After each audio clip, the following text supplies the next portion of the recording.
I'm Amitabh Saxena, and I'm actually a chemical engineer and did my MBA finance. But for the last 30 years, I have been into quality, and I have consulted lots of hospitals, lots of organizations apart from hospitals, and implemented a lot of quality improvement projects in various industries, including many hospitals. So when we are talking about Cphq, we will know what is the Cphq and why it is important to be a Cphq. I will introduce you to some of the concepts used and which are used in hospitals for process improvements and which are very much part of the Cphq curriculum.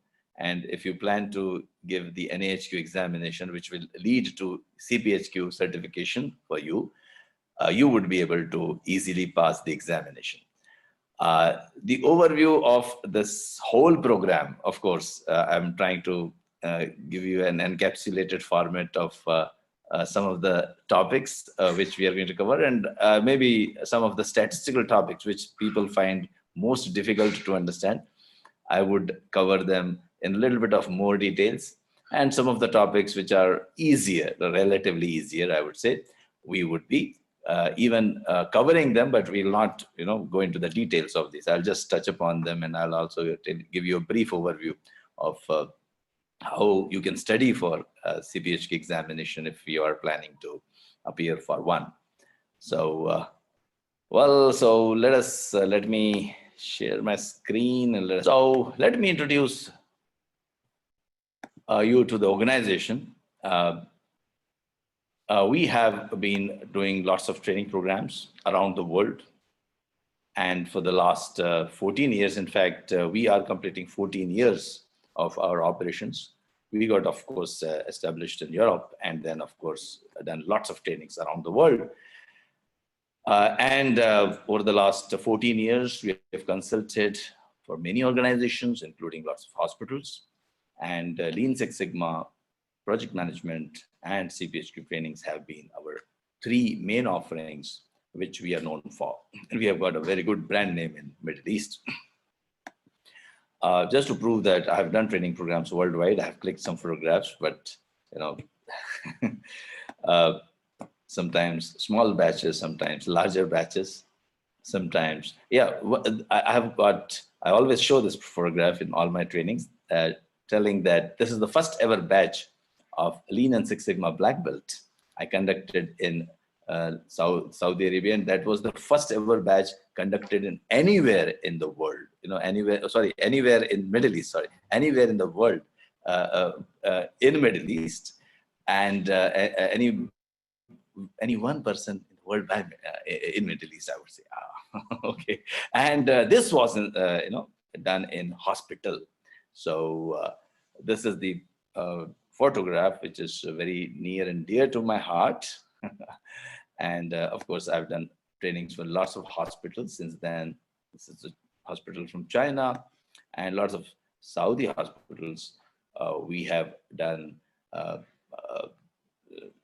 in Middle East, Ministry of Health in UAE and in Saudi Arabia.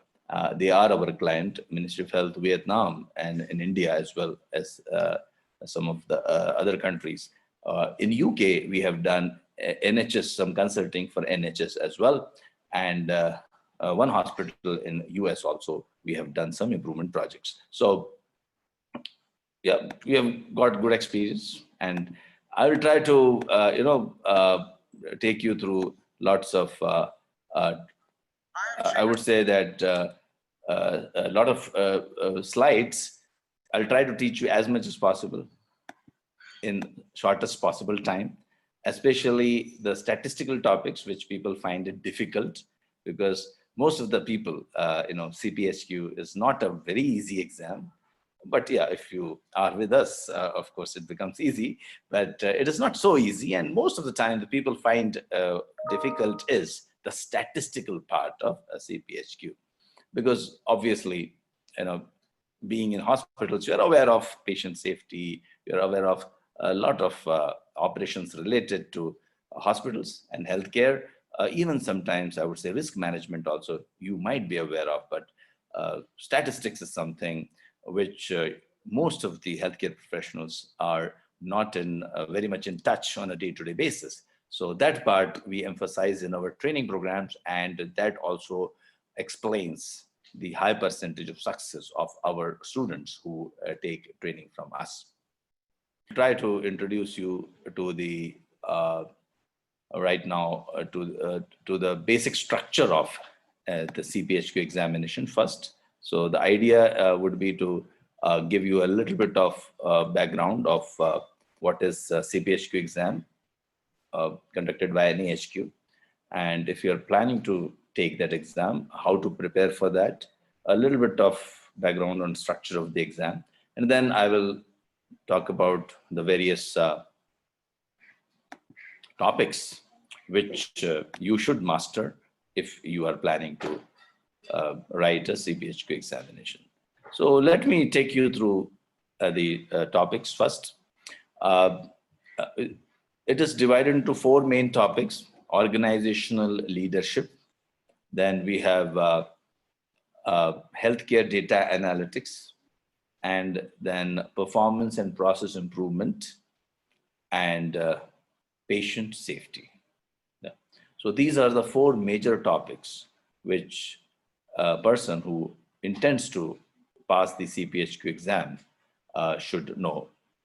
And in the organizational leadership, you have got structure and integration. And here you're mostly concerned with the leadership styles and how the communication takes place, what are the regulatory accreditation and external recognition like CMS, HIPAA, JCI, Malcolm Baldrige, ISO 9000. We call them as quality management system. And then in the education and training and communication, it talks about overall how would you evaluate, how will you ensure that training is provided, and how would you evaluate the effectiveness of training. And the most difficult part I was talking about, which people, usually we see that in the first part, the organizational leadership part, people are fairly able to score very high marks, but most of the people find it very difficult to pass the data health data analytics part and the performance process improvement part, because as I mentioned, it talks about a lot of statistics. And then emphasis today I will be putting on health data analytics. I'll complete some of the even topics, so that those who are appearing for the exam as of now, they can take some help from this, and those who are intending to appear, they would know that the statistics part is not so difficult, and that is the whole idea of conducting this session for all of you.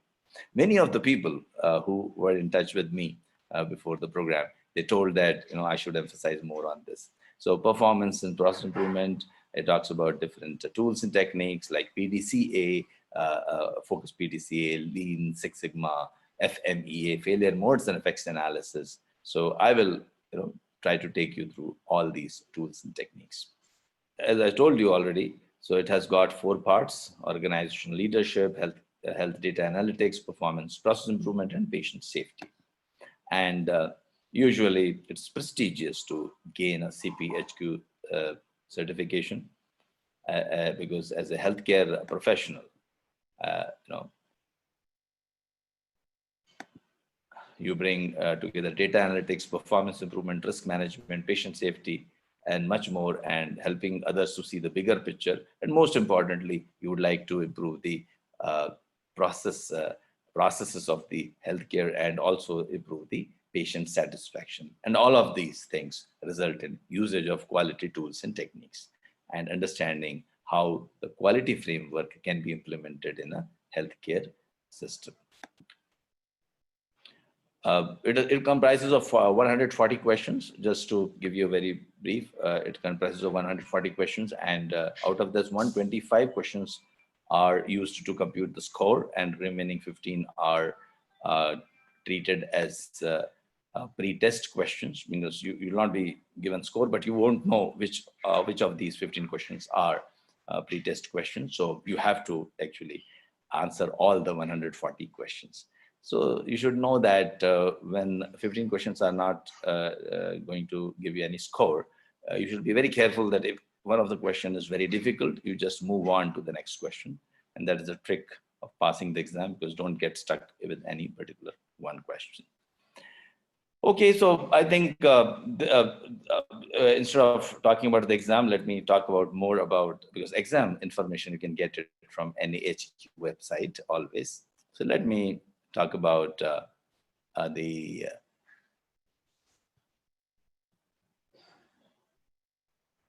some of the tools and techniques which we usually need to learn. One of the important things, and which not only in Cphq, but in any quality initiative, is emphasizes data analytics. And instead of following the slides, let me take you through some of the basic concepts of quality, basic concepts of data analytics. So in hospital, whenever you want to improve anything, you have to focus on the processes. And we say that the problem is in the process and not in the people. So all the focus of a quality professional has to be on the processes. Deming used to say that 85% of the problems are not in the people, but in the processes. So if you want to improve any process in the hospital, any output in the hospital, you can easily achieve by just focusing on the process. So the process improvement is emphasized upon, although, of course, emphasis is put on leadership, emphasis is put on patient safety, and emphasis is put on training of the individuals. But everywhere you will see that all of them are related to the processes. So focus has to be on the process. That is very important. Once you focus on the process, then you identify what are the areas which you need to improve. What are the areas your customer want you to improve? In this case, customer may be a patient. In this case, a customer may be the relative of a patient. In this case, customer may be the government. Customer may be the shareholders of your hospital. So customers may not be necessarily always the patient. Customers may be the management of the hospital. So you have to identify the customer and then listen to the voice of customer.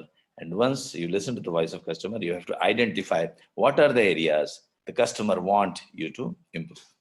And once you identify the areas which your customer wants you to improve, then you put a metric on it. And you have to believe that you cannot improve unless you measure. So another belief you have to have if you are a quality professional in healthcare is that anything in the healthcare can be measured. So how would you measure everything? There are two ways of measuring. To understand that, you have to know that there are two types of data. There are two types of data in healthcare, and not only in healthcare, in general, in the world. The two types of data are continuous data and attribute data, sometimes also known as quantitative data and qualitative data. So if I were to make a chart here, or if I just take you to the whiteboard, I can say that the two types of data would be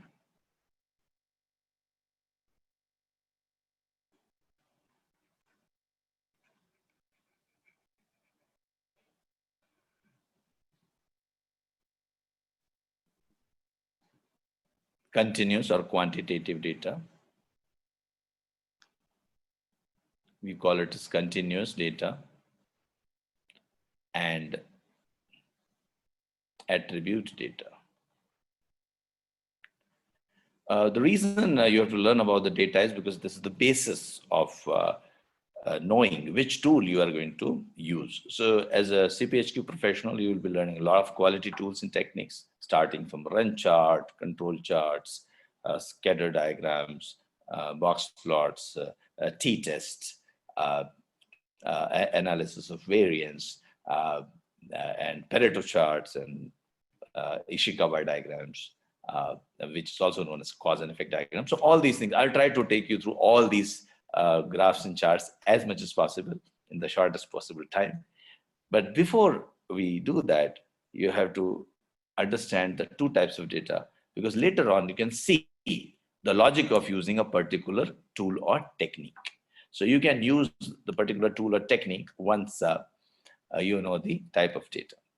So when you talk in terms of type of data, continuous means quantitative, and some of the examples, and I think you can also, if you want, you can write in the chat box if you are aware of. Some of you might have undergone our previous trainings in Lean, Six Sigma, or any of the quality tools, techniques, 7 quality tools. And if you've undergone those trainings, you can remember and recall that there are two types of data. And if you can give me some example of the continuous type of data, anyone, you can feel free to write in the chat box.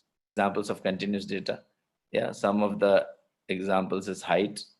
Yeah, 172.2 centimeters. And weight. Yeah, age. Yes, age, you're right. So weight is 75.2 kgs.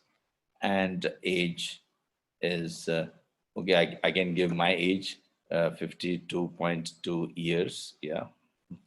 Okay. And any time taken to complete an activity.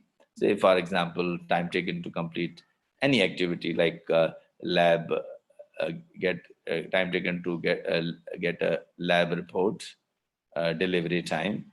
I will just write time here. Lab report delivery time. Let us say it is, let's say 90.6 minutes. Yeah. So these are some of the examples of continuous data. Just as you rightly, a lot of people have given some examples. And in terms of descriptive statistics, turnaround time, yes, a very good example, turnaround time of any activity. Turnaround time of any activity is, let us say, 56.6 hours. Yeah. Patient waiting time, yes, as you mentioned, yes, patient waiting time, you're right. So now I am telling you that there are two types of data.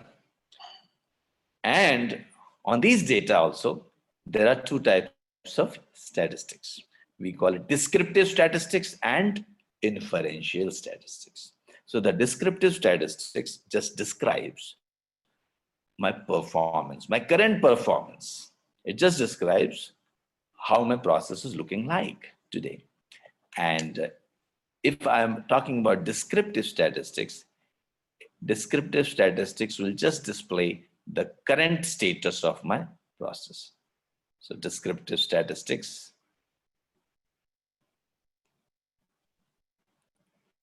if I were to describe my current state of my process, I can use histogram. And I can also, use normal distribution curve. Now these histogram, normal distribution curve, they just describe the current status of the project. Like it will say turnaround time on an average is 24 hours with some variation from left to right. Yeah. The average age of the patients in my hospital is 36.2 years, and with some variation. So we'll talk about that a little bit more in the next module. But this is what is descriptive statistics and this is what is continuous data. So continuous data, now attributed data also will have descriptive statistics, but I cannot use histogram there. So let us see what I can use in attribute data. But before that, I need to understand what is attribute data. So what is attribute data?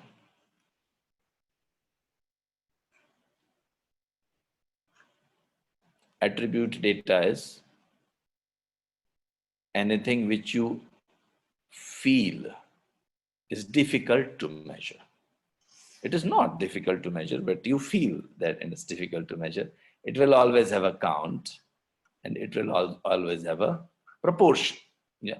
So some of the attribute data examples can be gender. Yeah.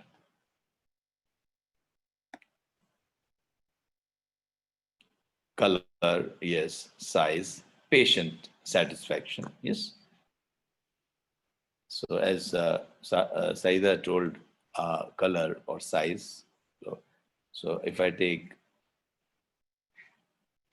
all these attributes, I can have categories. I can have one category, I can have two minimum categories. Always it will have minimum two categories.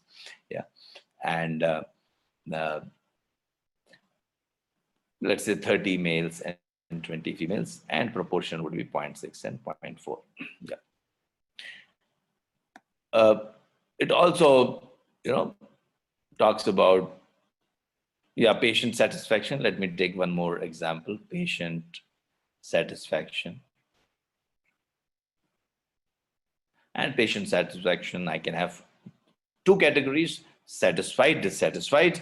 See, anything in hospital we can measure by putting that attribute and creating a category, and like at least two categories can easily be created. Presence or absence of that attribute, whatever.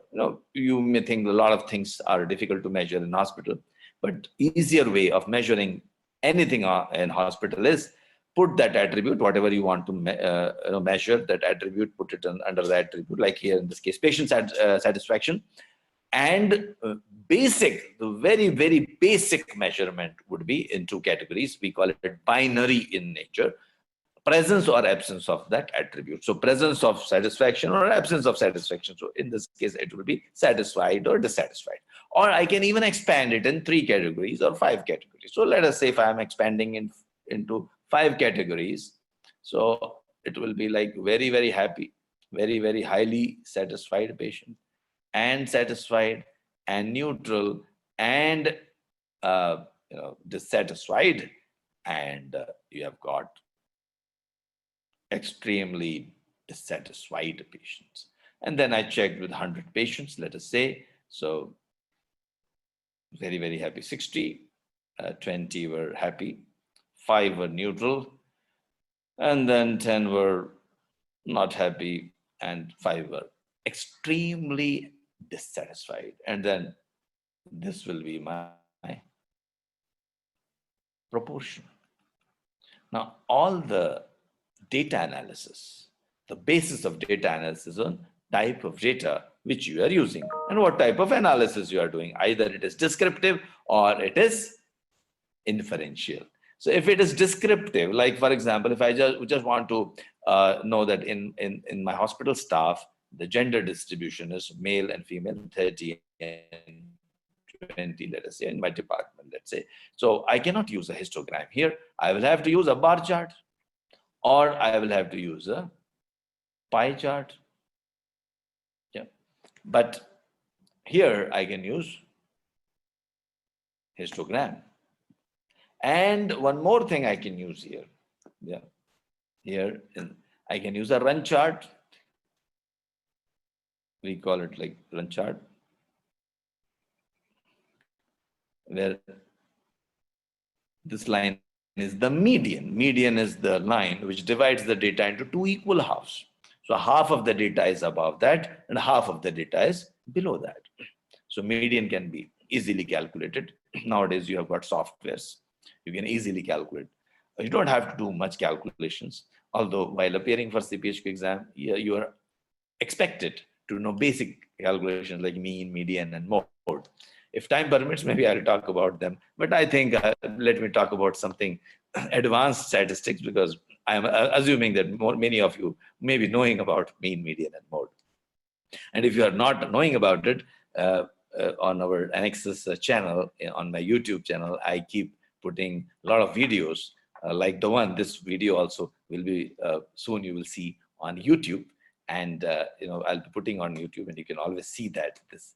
And in one of the program, I have mentioned about what is mean, median, mode. In some of the programs, I have talked about patient safety. In some of the programs, I have talked about leadership styles. So so today the focus is on the statistics, because most of you had asked for focus on statistics. So that's why I will be focusing more on statistics today.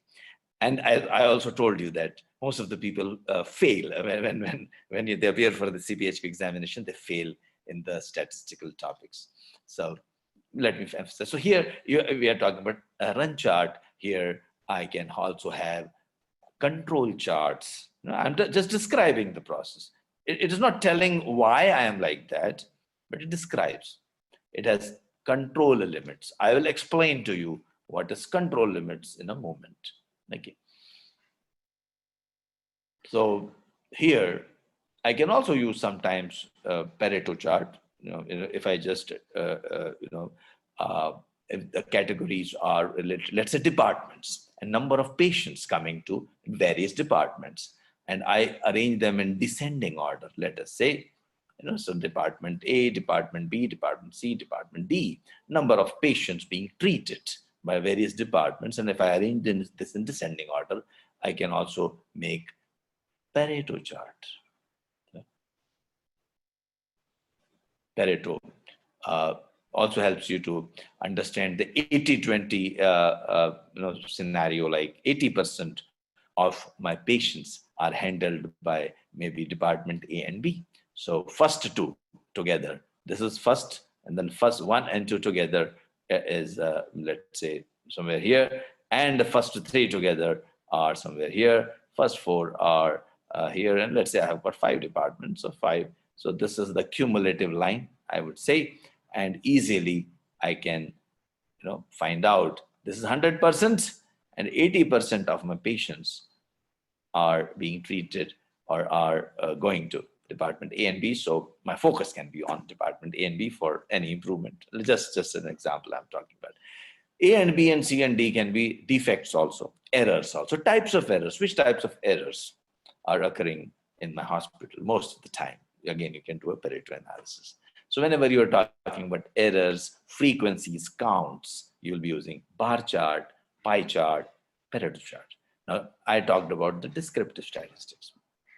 Now, there is inferential statistics as well.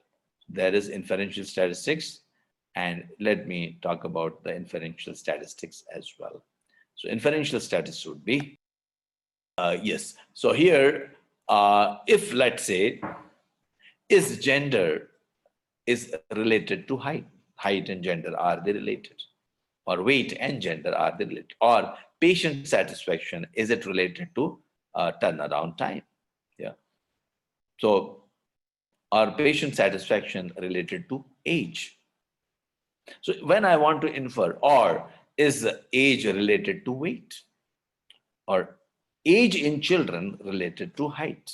So what I am doing, I'm trying to make inference between 2 factors. So when I'm trying to make inference between 2 factors, and generally in root cause analysis, in process improvement in hospitals, you do root cause analysis. And as per the Cphq, you have to always do root cause analysis based on data. So the emphasis is put on the root cause analysis using data. And once you have the data, you should be able to analyze the data effectively. And how would you analyze using the data effectively? Obviously, by understanding what tool you would be using to analyze the data. So depending on the type of data you are trying to infer from, your tools may vary. So if you are trying to make an inference between, let us say, I would say lab reports time or let's say I think try to establish age in children and weight in children, or height in children, anything would be okay.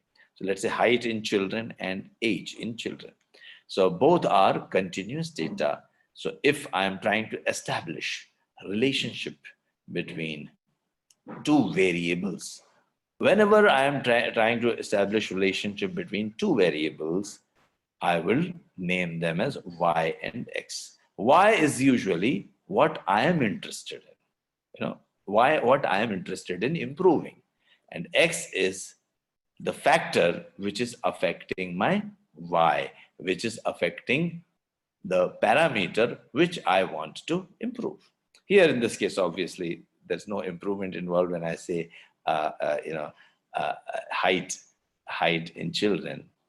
So I want to study height, let us say, in children, and is it related to age? So in children, height in children and age, if I plot, I can do a scatter plot, because continuous data means, let me explain to you what is continuous data. Continuous data, one of the properties is that it will always have a unit. If you see, centimeters, kgs, years, minutes, hours, and it will have a possibility of a decimal point. It will always have a possibility of a decimal point. You can see here, height 72.2 centimeters.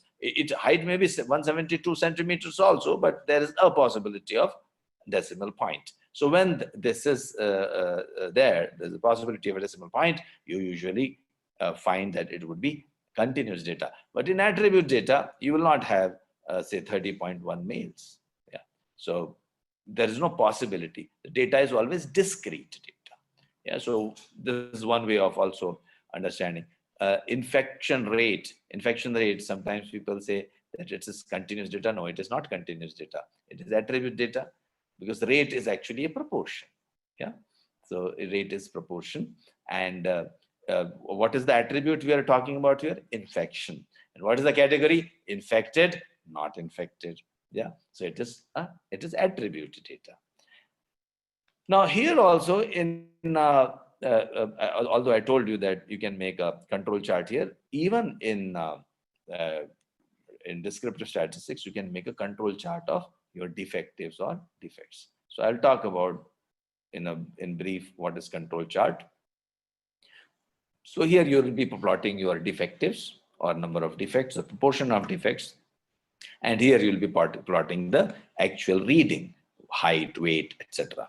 And both can give you the control charts. So control chart is again one way of describing the data, or it comes under descriptive statistics. But now coming back to our inferential statistics, if I want to infer between two variables, when I'm doing a root cause analysis, like, is my lab report time taken to generate the lab report dependent on the type of say test, or is it dependent on which machine I'm using, or is it dependent on which lab attendant is doing that analysis? So if I'm doing a correlation, trying to establish a relationship between the two variables to get the root cause, then I would be using inferential statistics. And if both the data are continuous data, I will use scatter plot, and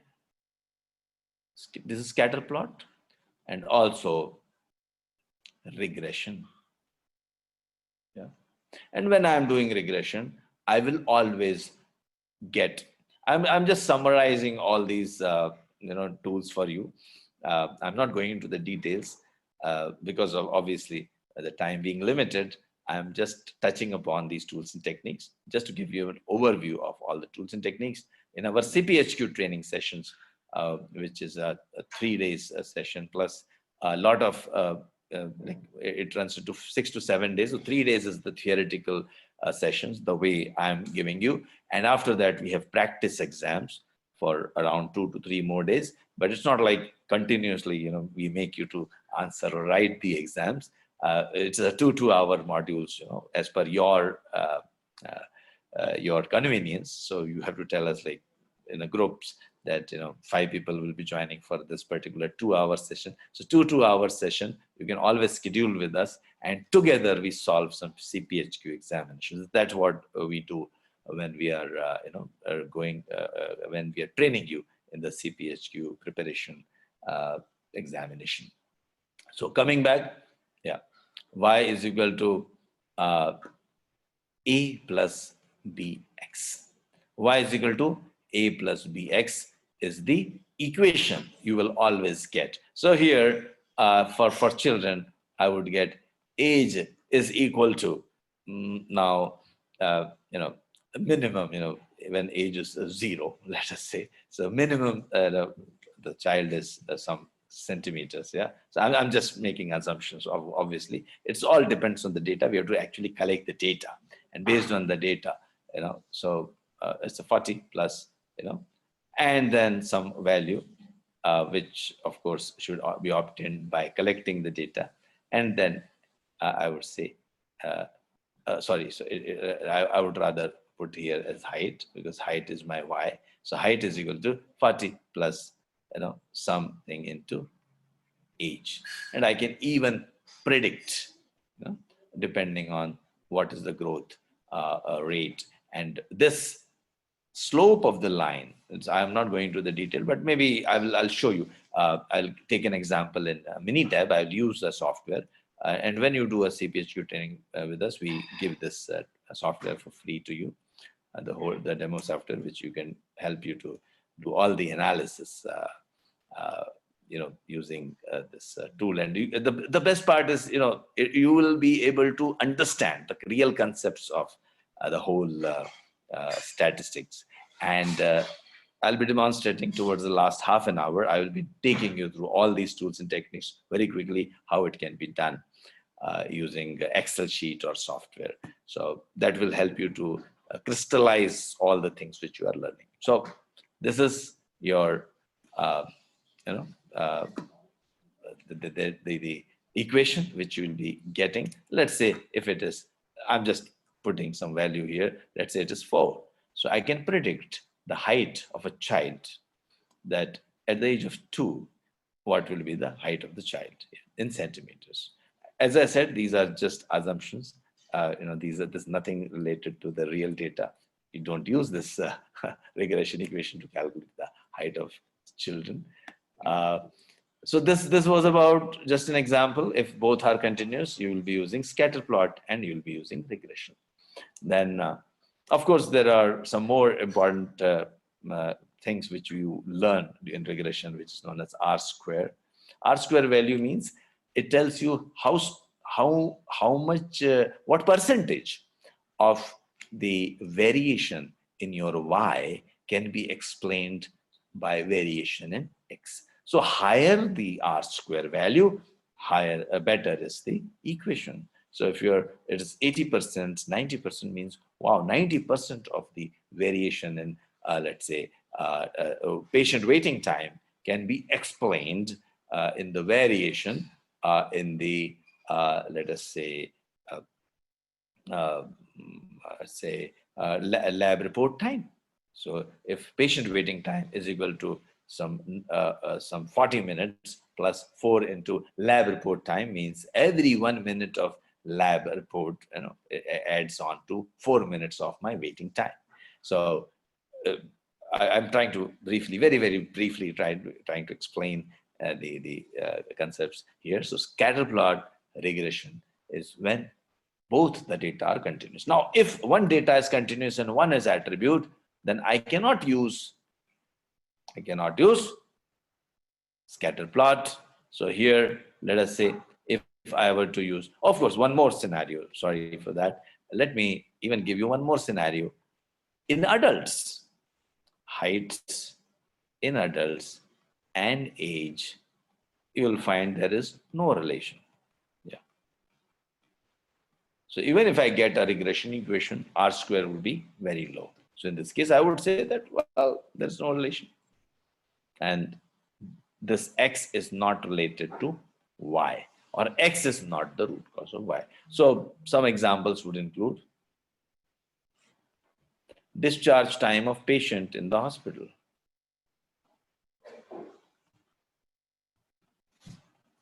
discharge time of patient in the hospital, and let us say discharge summary, time taken to write the discharge summary. So discharge summary time, you will find that they are related. Yeah. So if it is related, that means in this hospital, one of the root causes of high discharge time of the patient is this high discharge summary time, and I'll work on it. But suppose if I find this is the case, then in that case, I would say, no, discharge summary time is not the problem here. Root cause lies somewhere else. So you should look for other root causes. So we call this as, y is function of x. So y is the parameter in the hospital which you want to improve. Like y is the infection rate. The x factors are like hand hygiene compliance, training provided to the staff, etc. So these x factors we evaluate one by one. So we would say y is equal to function of x1, x2, x3, x4, and so on and so forth. And then we start evaluating each one of the x factors with respect to the y, and we try to establish the correlation. And if the correlation is there, then we would say, yes, this is the root cause. If the correlation is not there, we'll say, okay, x is not the root cause, so we'll go ahead and look for another x factor. Now, this was for continuous and continuous. Now, if the one of the data is attribute, let us say height of the, let's say height of adults, and let's say gender. So in this case, if I want to correlate, so this is height and gender. So in here, I don't have any continuous data. It is categorical data. So I've restricted now with my plotting of the data. So I have to plot all the data here. So this is male and this is female. Yep. We call this as a box plot. Yeah. So the data, when it is divided into 4 quartiles, median, first quartile, second quartile, minimum and maximum, we call this as a box plot. So here in this case, a box plot clearly shows that, on an average, like in general, the heights of males more than females. Or in children, if this were a children, then you will find that, it is almost, not much, not much relation is there. So depending on the graphs. Now this, if this were so I would say one attribute and one continuous. This is attribute data and this is continuous data. Then I will be using box plot, or I can also use ANOVA. So I'll show you ANOVA in in short time. So I can use ANOVA.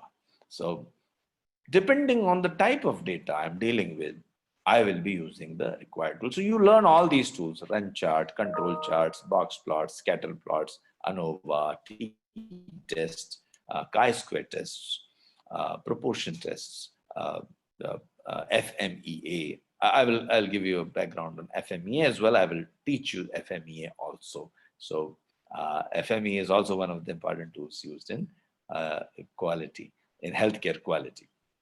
So any questions you have till now, whatever we have covered, before I proceed? So in one of the things which you do in root cause analysis is one of the tools, very popular tools, or I would say one of the tools which you should generally use and every quality professional uses is cause and effect diagram. So I will try to correlate the cause and effect diagram with other tools by taking an example. But before that, as I told you, let me explain to you a little bit of normal distribution, because this normal distribution is there in our hospitals everywhere.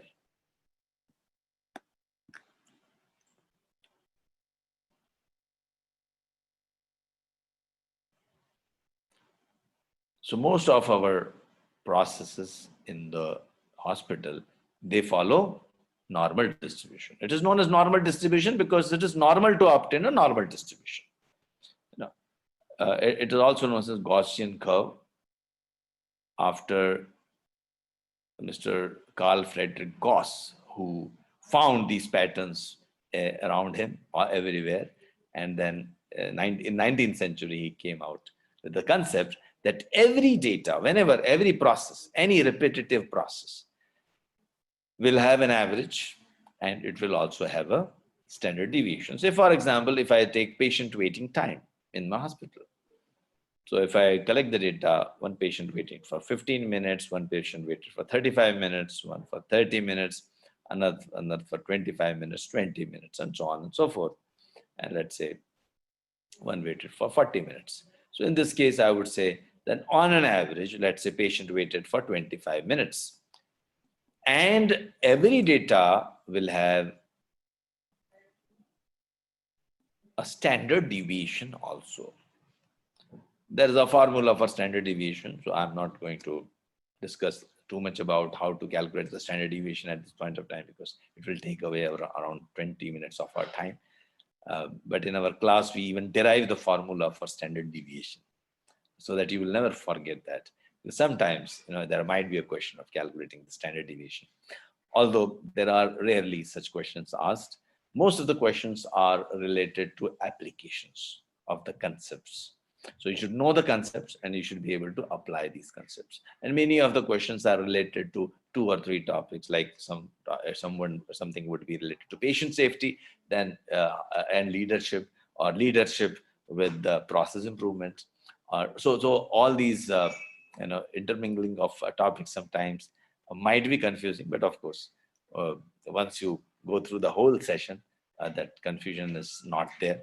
And once you practice lots of questions with us, if you join our program, of course, then in that case, this confusion is minimized. Of course, some confusion will always remain. That should be there always. Some confusion should be always there till the time you pass the exam. So here, let us say the standard deviation is 5 minutes. So as per the Gaussian theorem, all the data in the world, all the processes in the world, repetitive processes in the world, are normally distributed, and they have got an average, and they appear to touch the this x-axis. This is known as x-axis. Yeah, x-axis. They appear to touch axis. They actually never touch. They go on and on to plus infinity to minus infinity. They go on and on, but they appear to touch the x-axis at plus 3 times the standard deviation and minus 3 times the standard deviation. So plus 3 times standard deviation and minus 3 times the standard deviation. And the population lies 99% of the time within plus minus 3 standard deviation. So when I apply the same concept to my patient waiting time, I would say that 25 minutes is the average waiting time, 5 minutes is the standard deviation. So 25 plus 5 is 30. 35 plus 30 plus 5 is 35. And 35 plus 5 is 40. So in this case, patient is waiting till 40 minutes. And here it is 20 and 15 and 10. So I'll say in my hospital, minimum patient waiting time is 10 minutes and maximum is 40 minutes. So by collecting a small samples of 30, usually 30 is the optimum sample size for continuous data. So if I just collect 30 samples from a hospital, I can easily say that minimum patient will have to wait for 10 minutes, maximum. So I can even promise my patients, obviously 40 minutes is not a good time to promise, but just to take an example, if I continue with the example, I can promise my patients that maximum, we'll serve you, your waiting time will be not more than 40 minutes. And sometimes based on the waiting time also depends on what time the patient is walking. So we collect the data at 8 a.m. So normal distributions will be created for 8 a.m., 9 a.m., 10 a.m. and every at every time you'll have a different average, different standard deviation. But based on that, you can even start predicting the performance. You can start adjusting your staff according to the normal distribution curves. So this data, of course, you can also start predicting. In time series, there's one of the tools which we learn is also time series. So we can even predict the future trends. Even the regression analysis will help you to predict the future trends. So you can always use this to improve the quality of your hospitals.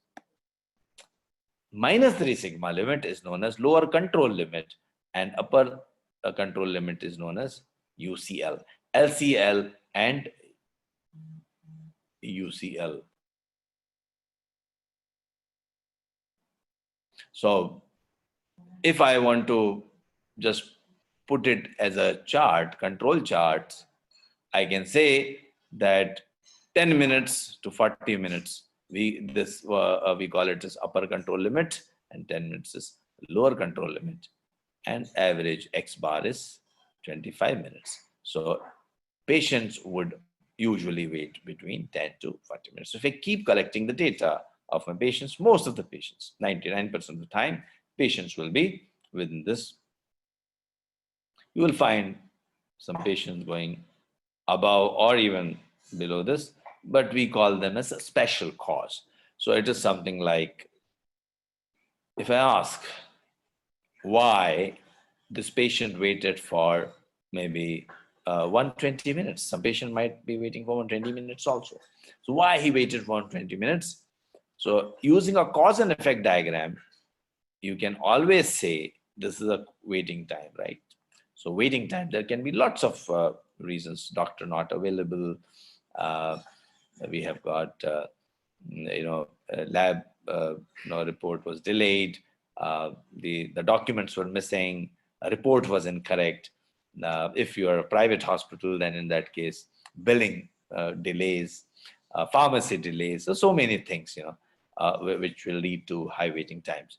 So when you are getting values which are beyond the control limits, we say process has gone out of control here. At this point of time, process has gone out of control. And once it goes out of control, I can assign one reason. I can assign a specific reason for that event. But I can't assign specific reason for this variation. If I try to assign, like for example, suppose one patient took 25 minutes, another patient took 30 minutes. And if I try to assign, well, this patient took more 35 minutes because of this reason. No. Statistically, it is not correct. Statistically, we would say that this whole variation within control limits is due to common causes. Common causes means all the X factors. This is the Y, this is the X factor. So all the X factors are commonly acting on my system and producing this variation, which is known as common cause variation. But when something special happens, I can assign a reason. So that's why we say assignable cause. This I can assign a reason. Even something which is occurring low, like one patient waited for just 5 minutes, or a patient did not wait at all. In this case, maybe the patient just came too early, and just by chance a physician was available, maybe. Yeah. So, but there are some special causes. They don't occur often. So this is how the concept of control chart is. So if I take you back here, I was talking about descriptive statistics and I was talking about the control charts. So every variable will have, like heights will have its own control limits, control chart you can make. Weight, age, lab reporting time, turnaround time, etc. Everything will have their own control charts, control limits, averages, and standard deviations. But when we are talking about the attribute data, especially we can divide them into proportion of defects and defectives. So that also can lead to a control chart. I'll not go into the detail, but just to tell you, the attribute data will not follow the normal distribution. It follows some other distribution. We call it binomial distribution or Poisson distribution. Now, in CPSU, they don't expect you to know so much of statistics, but sometimes we just touch upon that so that you are able to answer the question, and also you're able to understand the underlying principles of using those tools and techniques. So when you are talking about the control charts, you will always find anything specific, special occurrence is we call it as out of control. Now, it is not necessary that it has to be like process going out of control only if it is going beyond the control limits. Sometimes process may be out of control, even though it is within the control limits. In which scenario? Sometimes if the process is continuously increasing and increasing, means although it is within the control limits, but soon it is going to go out of control. So take care. Something special is happening. So whenever there is a trend, and we learn about trends in our training programs, there are different trends. So continuously going up, or down, or up, down, alternating. Or if there's a cluster, 3-4 points together, the line 3-4 points together. So in this case, if you are having such scenarios, then also we say that the process has gone out of control. So this is how we generally have our interpretations in control chart. Similar to this, almost similar to this is run chart, but run chart doesn't have control limits. Run chart just have the median. So there also you have trends, you have clusters, etc., and you can identify the special causes. I'll quickly take you through the root cause analysis very, very quickly. I will take you through how a root cause analysis can be done in the hospital. So let us take that if I were taking the same project of I want to reduce the discharge time of the patient in my hospital. So how would I do that? So first thing, I will collect the data, around 30 samples of patients being discharged from my hospital. And if I just want to tell the current status of my process today, so which tool I will be using? Any guesses? You just learned. Yeah. So which tool you will be using? If I just want to tell, and I'm talking about patient discharge time. So patient discharge time is continuous data.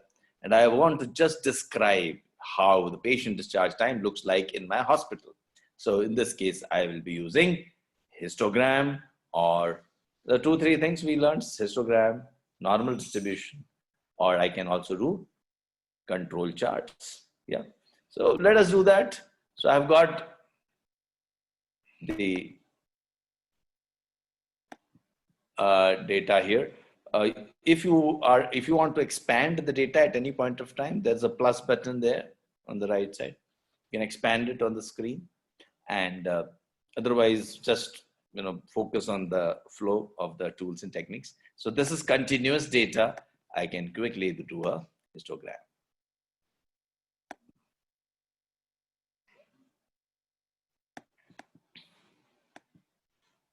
And it tells me the average is 300 minutes and standard deviation is 25 minutes.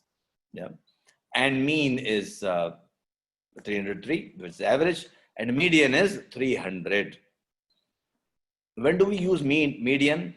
Median actually divides data into 2 equal parts, as I told you. Median is not impacted or affected by the outliers. So if you have an outlier in the data, mean will get impacted, but median doesn't get impacted. So depending on whether the data is normal or not normal, you will be using the mean or median. So if the data is normally distributed, there's no outlier, then you can use average or mean.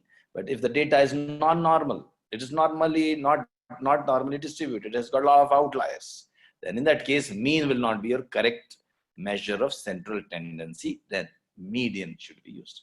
So that is also given here, first quartile, median, third quartile.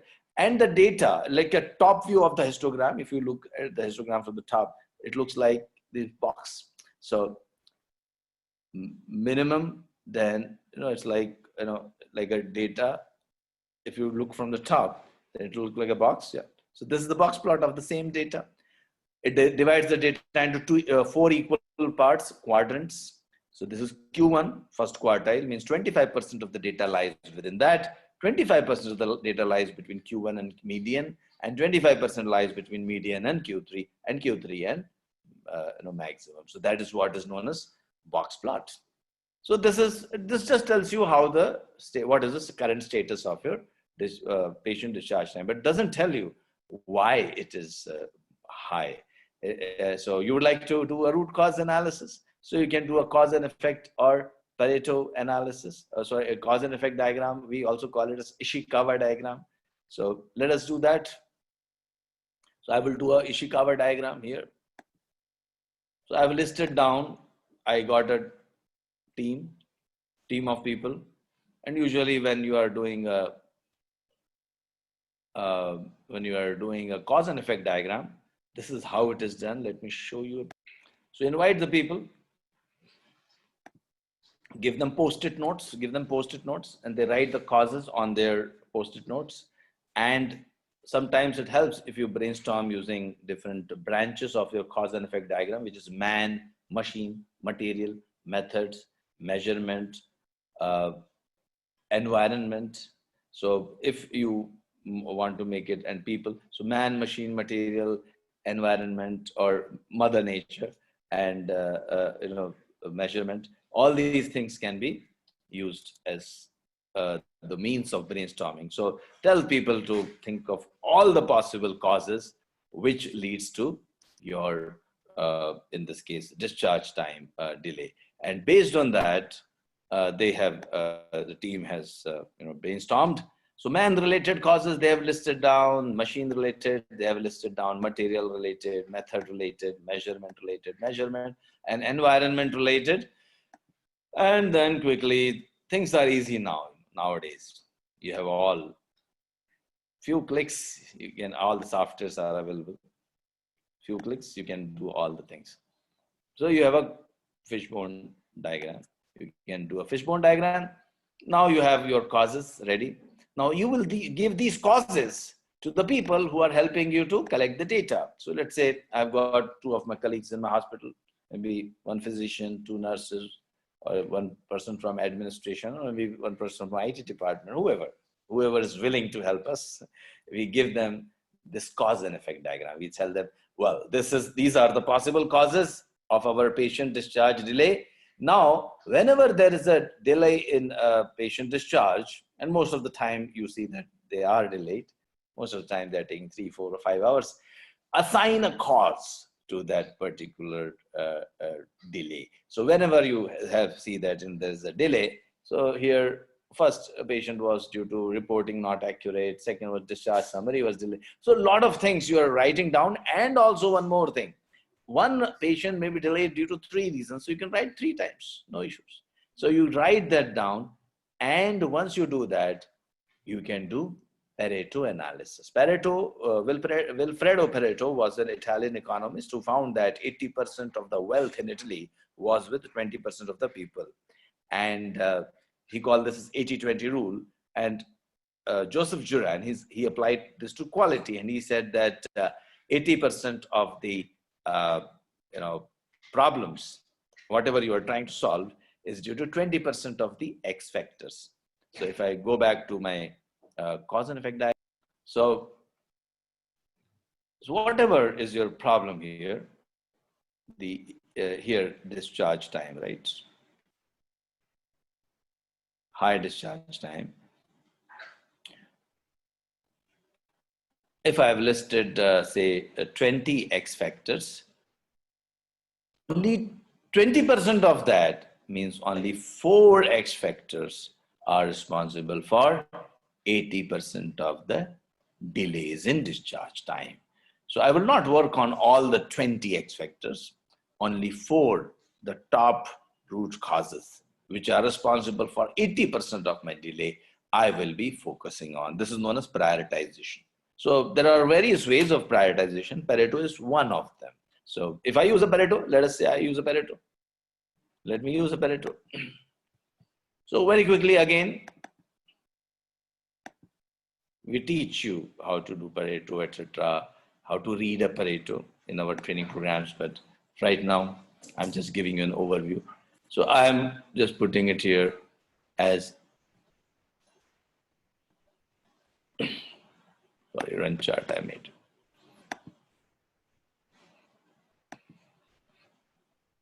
So reasons for delay, and it is counting how many times reporting not accurate occurred. Oh, it occurred 27 times. How many times staff not available occurred? 23 times. So 23 times people felt, those who were giving the report, those who are giving me the data, they felt that staff availability was the root cause. And pharmacy delay was root cause 11 times, and 8 times a discharge summary was delayed. And after that, they also found that percentage contributions of each of the factors is also mentioned here. And the cumulative means first 2 together is giving you 29 plus 25, 54. First 3 together is giving you 67. So this is known as cumulative line. Cumulative line means together. First 2 together, first 3 together, first 4 together. So you can see at 80, I can see that first 4 are contributing to almost 75 or 76%, which means like if I focus on these first 4 causes, it is good enough. But no, I should further investigate. I've got better tools, isn't it? I've got box plots, I've got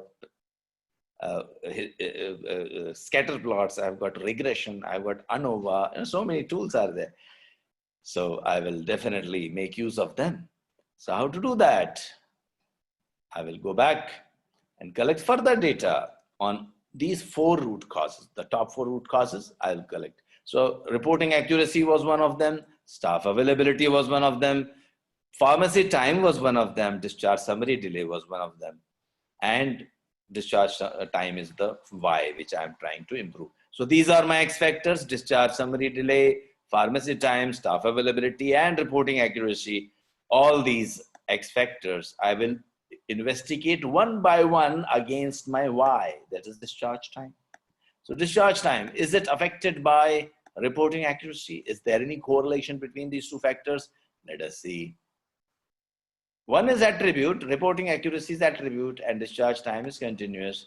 Then in that case, I will use, if you remember, box plot one more time.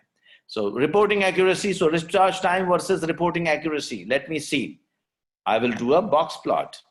And it appears that, of course, reporting incorrect means discharge time affected. It is high. So reporting accuracy, one of the root cause, and I will work on it as a root cause. I will brainstorm. There's a lot of brainstorming techniques we learn as part of our Cphq curriculum, and we'll use any one of them and then find some solution for this. How about the other one? Let us say staff availability. Staff availability is also attribute data, and discharge time is continuous data. Again, I will use a box plot, because one is attribute and one is continuous. And let us do a box plot with staff availability. And let us see, is my staff availability affecting the patient discharge time? And it appears that it is not affecting. Almost both are same, There's no statistically significant difference. But to get the statistically significant difference, we do hypothesis testing.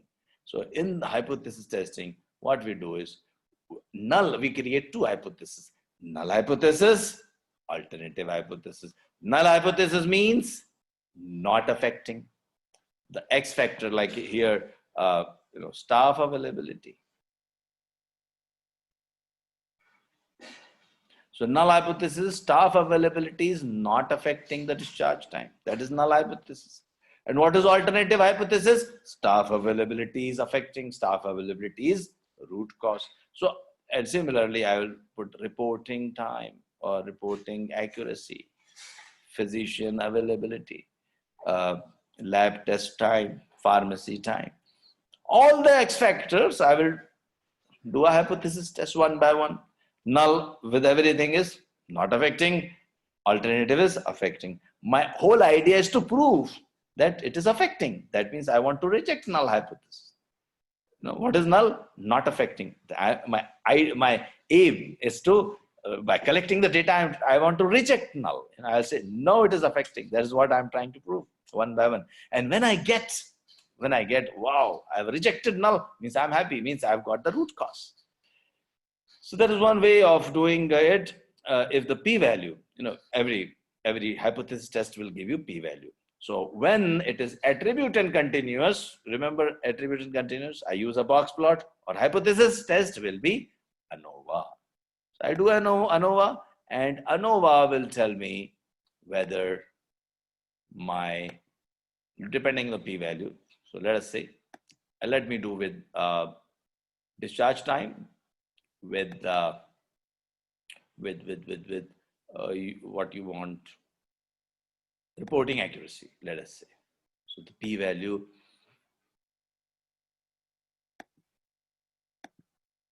if it is less than 0.05, I'll say it is significant, it is affecting.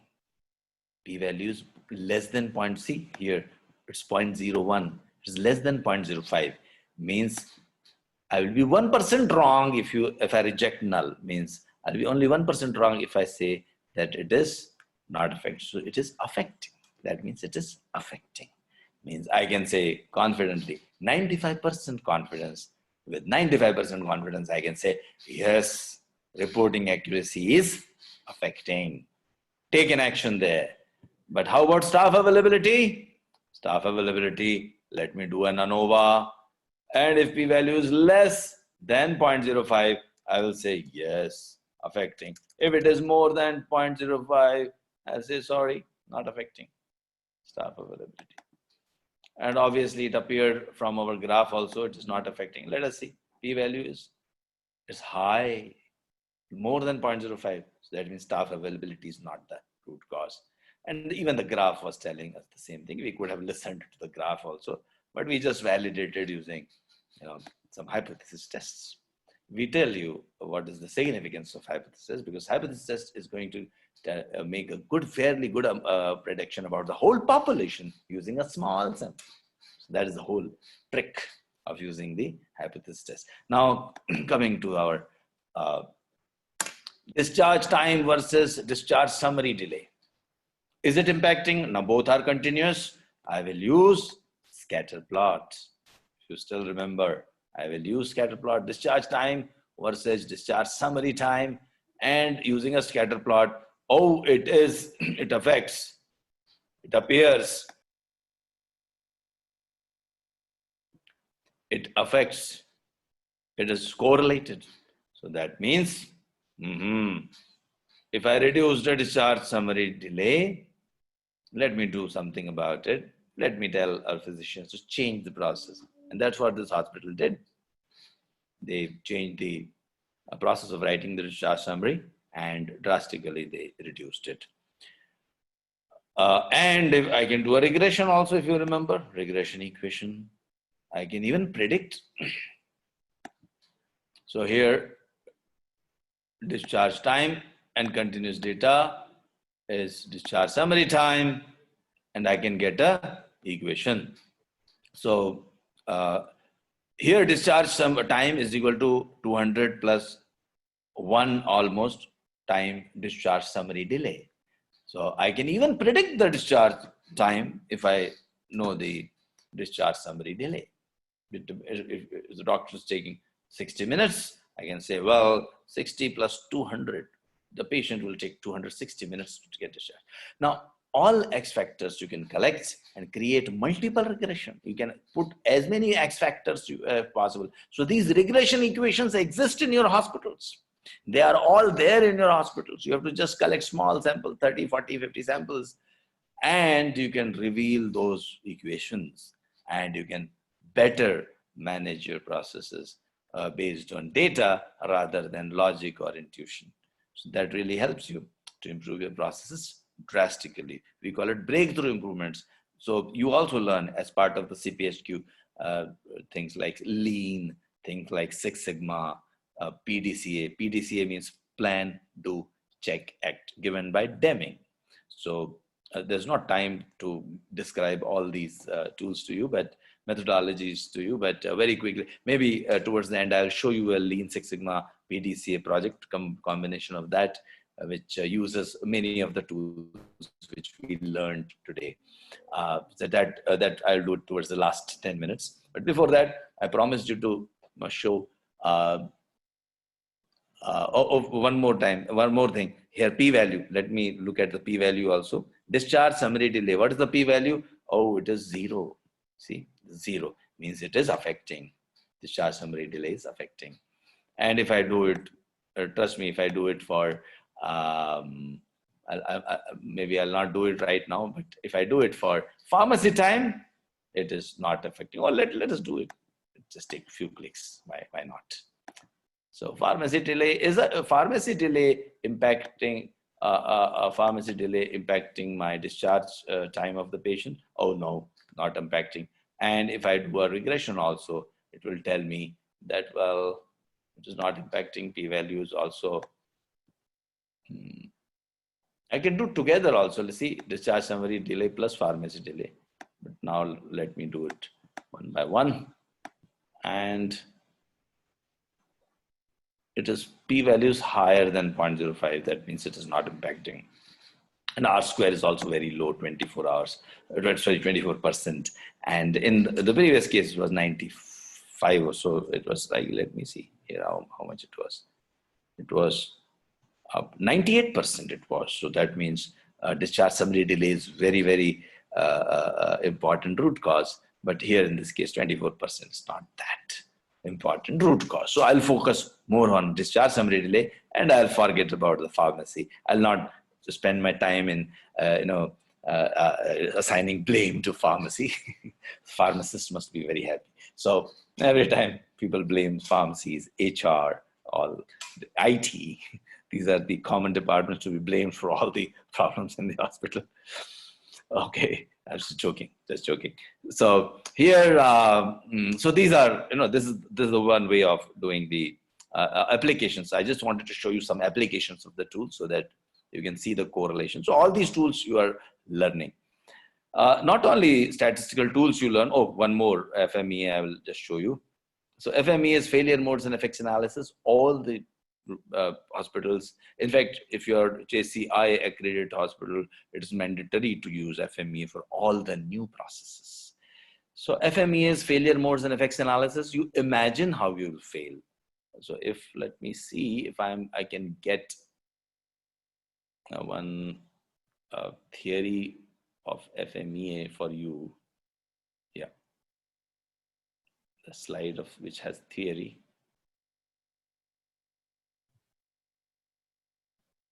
Or rather, talking about theory, let me show you the final example. That will also, that's much better, I think. So in the, when you are doing Fmea means failure modes and effects analysis. Means you imagine how you will fail. So when you are doing an Fmea, you imagine how you will fail, how your process will fail. And then you assign the causes also, why the process will fail. And then you take a preventive action so that failure doesn't happen. So for example, let us take an example of a pediatric patient handling, process. In the pediatric ward, we are handling the children, and one of the failure mode can be patients fall down. So patient fall is one of the failure. So I mentioned the failure mode here.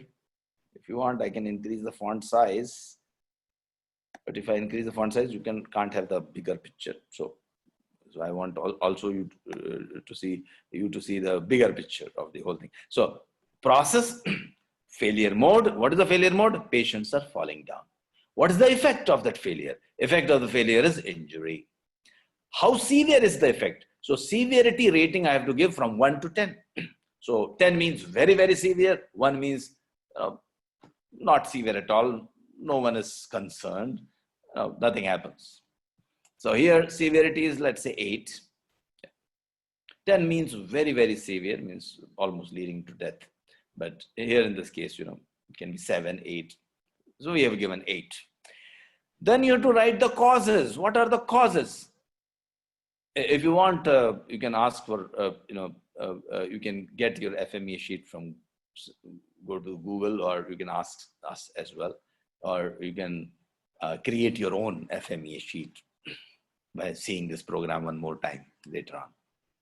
So potential causes.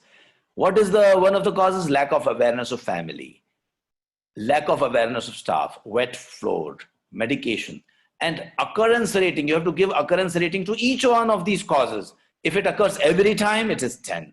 It never occurs, 1. So lack of awareness of family. Now, based on our understanding, it occurs quite often, 7. Lack of awareness of staff. No, our staff is very well trained. So that happens like 1 or 2 times. So like it's 2, rating is 2. And wet floor, rating is 4. How often it occurs? Based on that, you're giving the ratings. Medication is the cause of this fall, 5. Now, how are you controlling? Like the word current control is important. Current means today. Today, what are you doing to control this? Today, what are you doing to prevent this cause or control the cause, or at least detect the failure or detect the cause? What are the existing controls? You have to write. Don't write what should be. Write what are the existing controls. And here we are educating parents today. Orientation program is given to the staff for the awareness. Signboards are put for wet floor, and education is given to the parents for the medication. And how effective is that control? If the control is very effective, it is 1. Control is not effective at all, it is 10. Reverse it is. Good control means 1 rating. See, high rating means bad for the hospital always. Very severe, 8, 9, 10.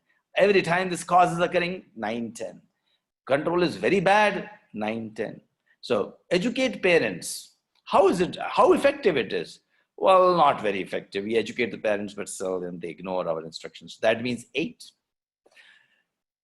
Orientation program, how effective it is? Oh, very effective. Our staff listens to us and they implement all the things, whatever is taught to them. Okay, very good. It's 1, very effective. Signboard, how effective it is? Oh, no, not effective too much. So 7, people ignore the signboard. So 7. Education, how effective it is? Okay, it is not much, 6. Then we multiply all the numbers. Severity was multiplied by occurrence, multiplied by detection rating, which gives us risk priority number, RPN, risk priority number. And once we get the risk priority number, we take an action on the highest risk priority numbers, and we give a solution or suggestion only there. So don't try to give solution everywhere, because then you will end up improving nothing. So you have to prioritize. One of the main reasons we are not able to improve process improvement in the hospitals is we try to get overwhelmed with so many factors that we do nothing. But if you prioritize using, of course, tools and techniques, this is the root cause, and then you will be able to take an action, because your resources are limited, your time is limited, your expertise, of course, is more to be utilized in serving the patient. So expertise towards process improvement is also limited. So in this case, you really need to prioritize, and that is why we keep prioritizing everywhere. Here you can again do a Pareto analysis on the RPNs, and the highest RPNs you will take an action. So they have taken an action here. They started giving the materials and also showing them the video. So they have started showing them the video of what happens if you don't take care, and what happens if the patient falls. And then suddenly parents realized that they really need to be vigilant, and that really reduced. And also here another suggestion is given using concept form. So here this is how you do your FMEA. I just told you one more tool which is definitely very useful in the not only to pass Cphq examination, but also to improve your processes in the hospital. I think more important is that Cphq is a medium, of course, to achieve greater benefits for your hospital, and also not for your hospital, but also your career. Yeah, if you are a Cphq professional, certified professional, yeah, you can always proudly add that tag to your, let's say, name card. Nowadays, people don't use too much of name card, but always in the signature you can have, right, Cphq, Cphq. You can add that. Yes. So what I was supposed to show you, one more thing. Of course, I have to show you a project. And okay, let me talk about some of the other topics as well. So I have although touched upon.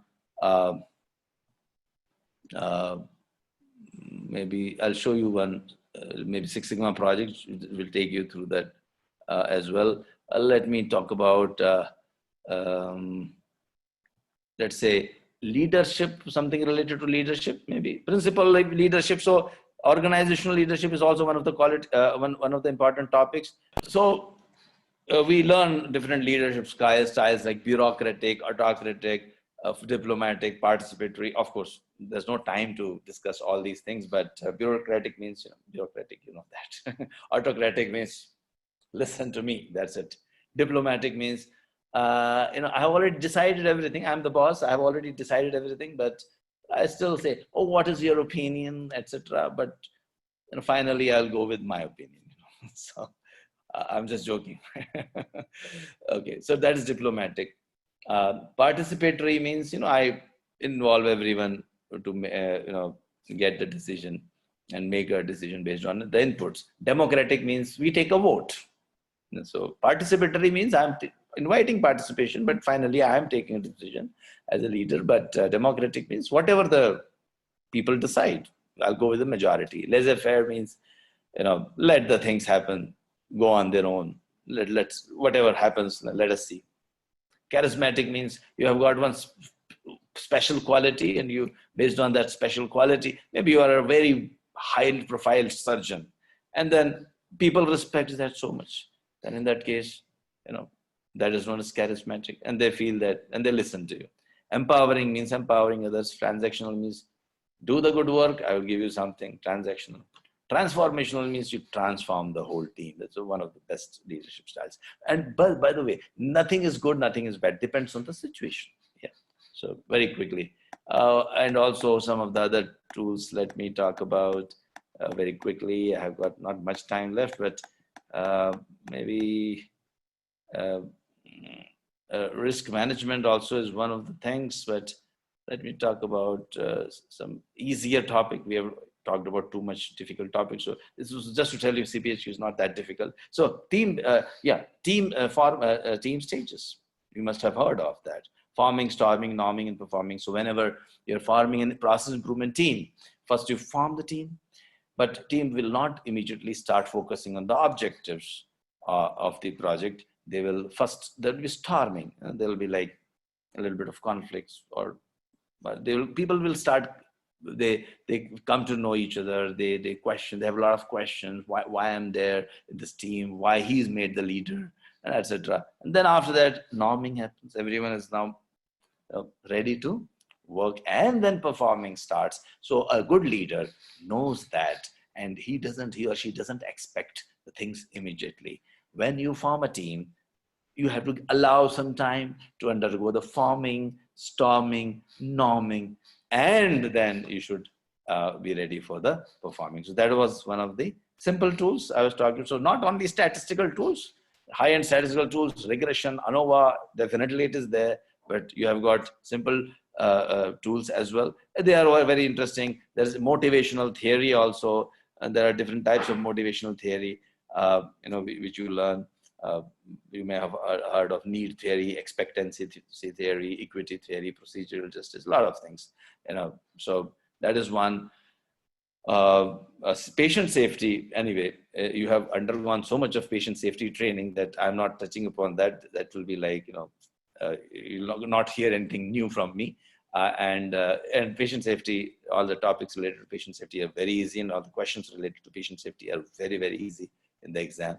So being in healthcare, having trained so much on patient safety, you should be able to very much take care of that. So towards the end, let me show you as promised. So as I was telling you, implement, so the topics, as I told you, organizational leadership, easy to understand. We also tell you how to go about the accreditation in the hospital, different types of accreditation. That is also, that is also part of that organizational leadership. Then you have an education, training, etc. Again, I'm just summarizing. Health data analytics. We learned a lot of tools like, some of the tools which we learned was a mean, standard deviation I talked about, correlation I talked about, t-test. Okay, I did not talk about, but yeah, that's not much enough time. I talked about ANOVA. I talked about regression, how to make decision makings, and we talked about FMEA, failure modes and effects analysis also. So one more thing I will show you very quickly: lean application and lean and Six Sigma application in the hospital. So let me talk about that as well. So, and in patient safety, we talk about Sentinel, unexpected event review. This is all, topics which are part of your Cphq. Just wanted to give you a glimpse. Let me show you some lean application. In lean, we learn about process mapping, value stream mapping. So you have got typical hospital environment is like too much of waste. Now we are not talking about the hospital waste in general. We're talking about not physical waste, but waste in processes. So in the processes, you have 8 types of wastes. We also call it MUDA. Intellect, waste of intelligence. Like nurses are taking care of the housekeeping job. Like patient is complaining, my pillow cover is not good, is dirty, the bed sheet is dirty. So if nurse is focusing on all those areas, that is waste of her intelligence. She's there to take care of the patient, isn't it? Give the right medicine. But if she's busy or patient keeps disturbing her in this, for these jobs, definitely she will not be able to do proper work. It will lead to defects and errors as well. So it is waste of intelligence. There's a lot of waste of intelligence. Surgeon is waiting for the surgery. The OT is not set up. That in that case, it is a waste of his intelligence. Waiting, again, inventory, motion, transportation. Some examples I'll just show you in a hospital very quickly.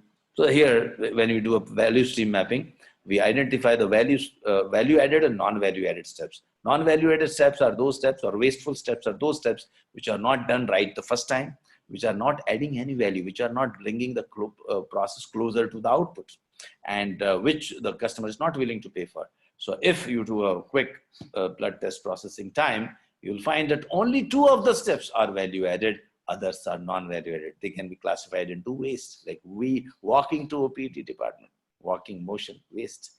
Registration is setting up time, waste. Not waste in the sense, I'm not saying you stop doing that, but it is not adding value. It is not adding value. In lean, we call it as waste. So you have to have an eye for looking for waste. That's what you do as a quality professional.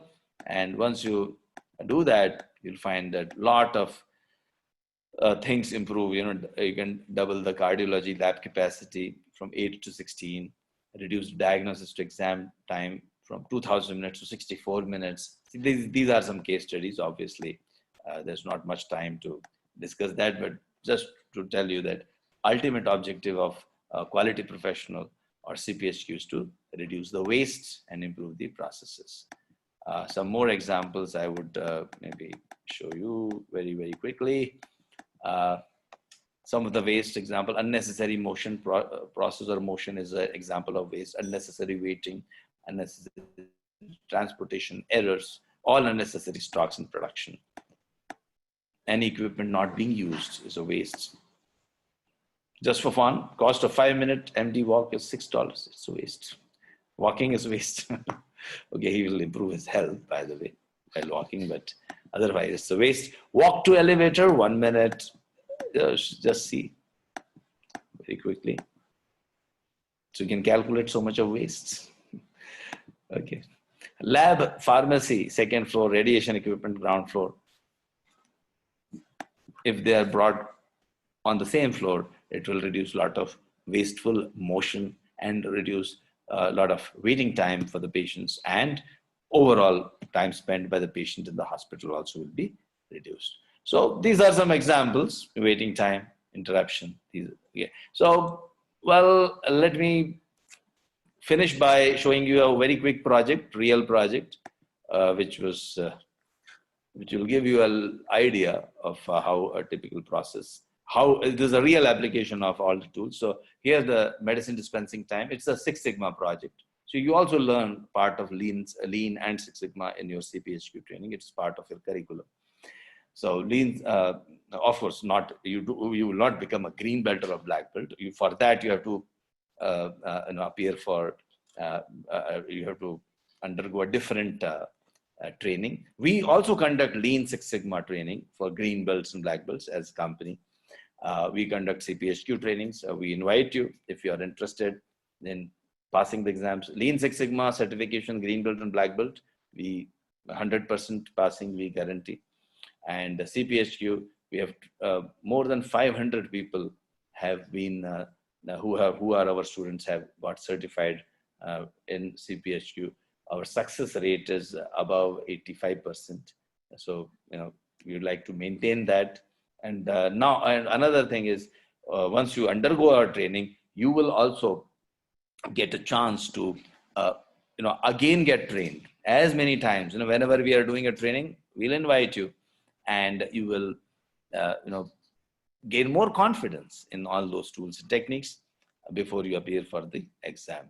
We also do some question and answer session for various groups, and one-on-one after. Well, suppose you don't suppose you say, oh, I did not understand the scatter plot. You can schedule a time with our trainer separately on a one-on-one discussion, and he or she will be able to explain to you all the tools which you find it difficult to understand during the normal classroom session. Yeah, so just to tell you this reduction of medicine dispensing time. So it is taking 20 minutes to dispense the medicine, and I would like to reduce it to 10 minutes. So we follow DMAIC in Lean Six Sigma. We follow define, measure, analyze, improve, and control. So first we define the problem, write the goal statement, and make a Cphq, supplier input, process output, and customer. You will be learning this tool during your Cphq training as well. It is also coming from Donabedian's theory. We'll talk about a lot of healthcare quality gurus who have contributed a lot to quality. So this is SIPOC, supplier input, process output, and customer. So customer, you identify patients, outputs, medication, and process, and inputs, and suppliers. Then comes the process mapping, value stream mapping. Identify the value added and non-value added steps. That's what we have done. And after that, so if that is possible, then we go to the cause and effect diagram and control impact matrix, high impact, high control causes.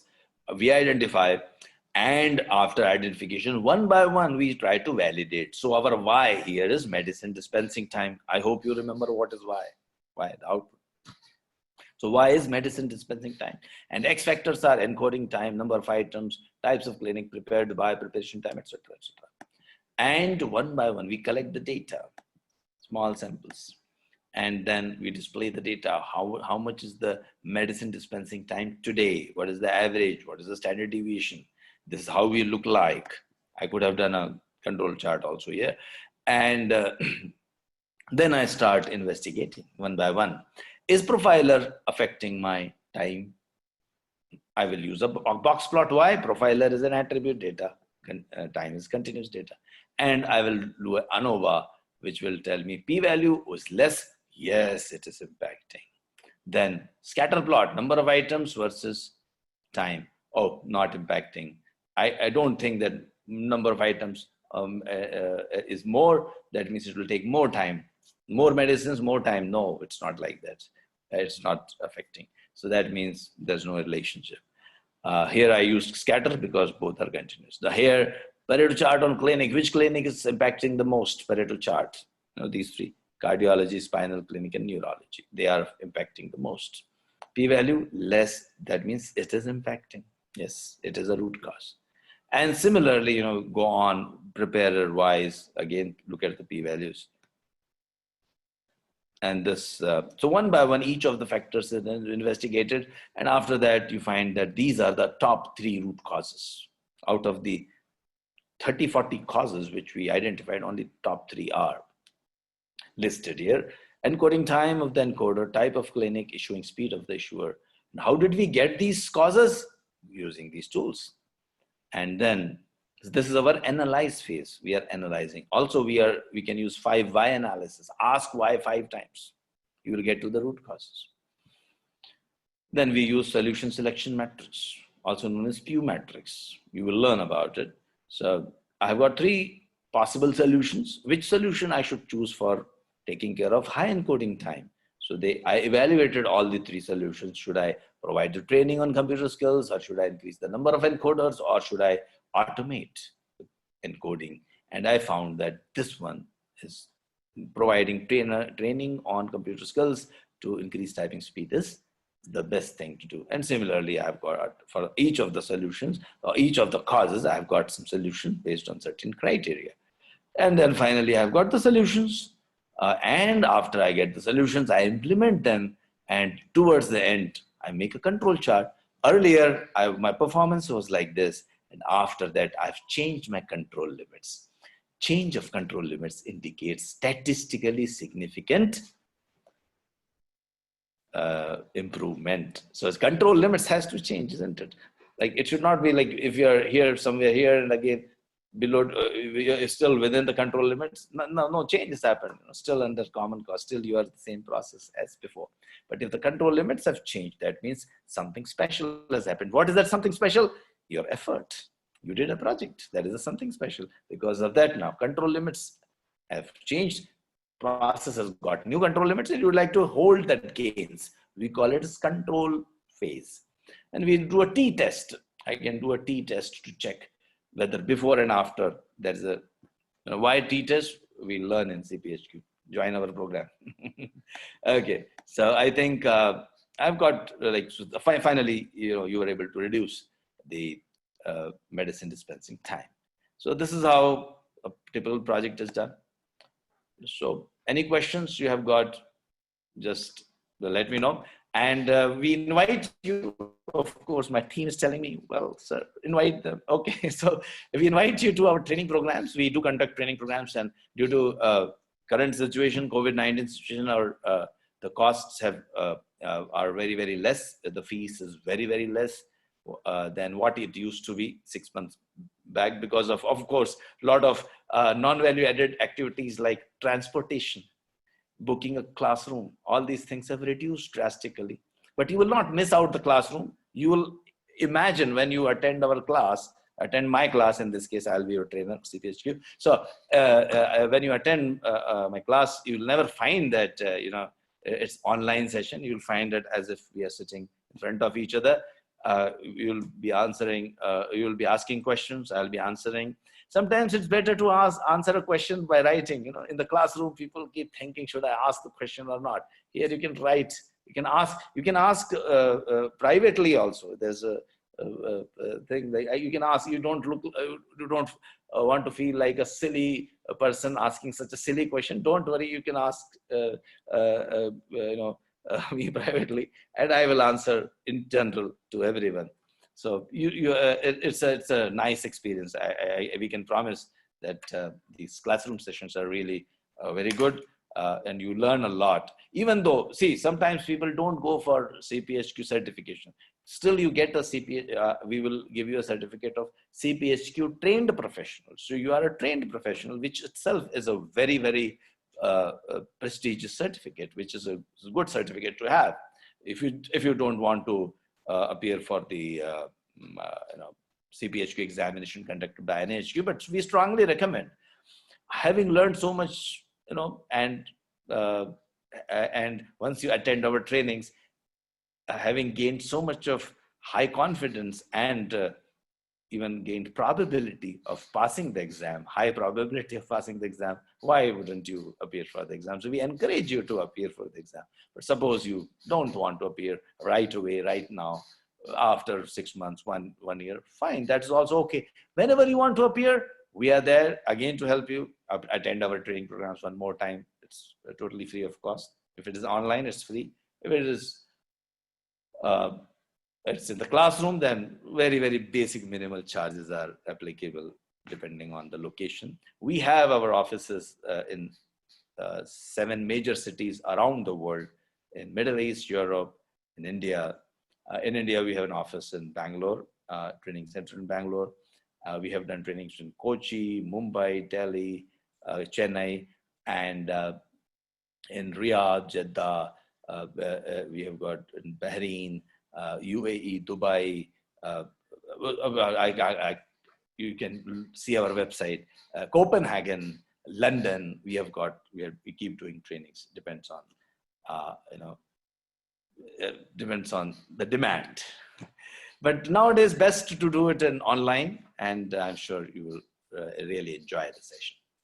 Okay, good. So it was nice talking to you. I wish you all the best in your CPHQ journey, in your quality journey. And also, if you want to become a green belt or a black belt also, you can always contact us.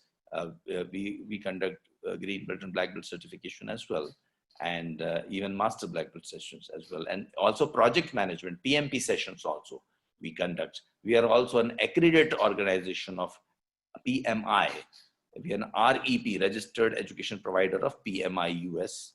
We are accredited organization of IASSC, International Association of Saxena Certification.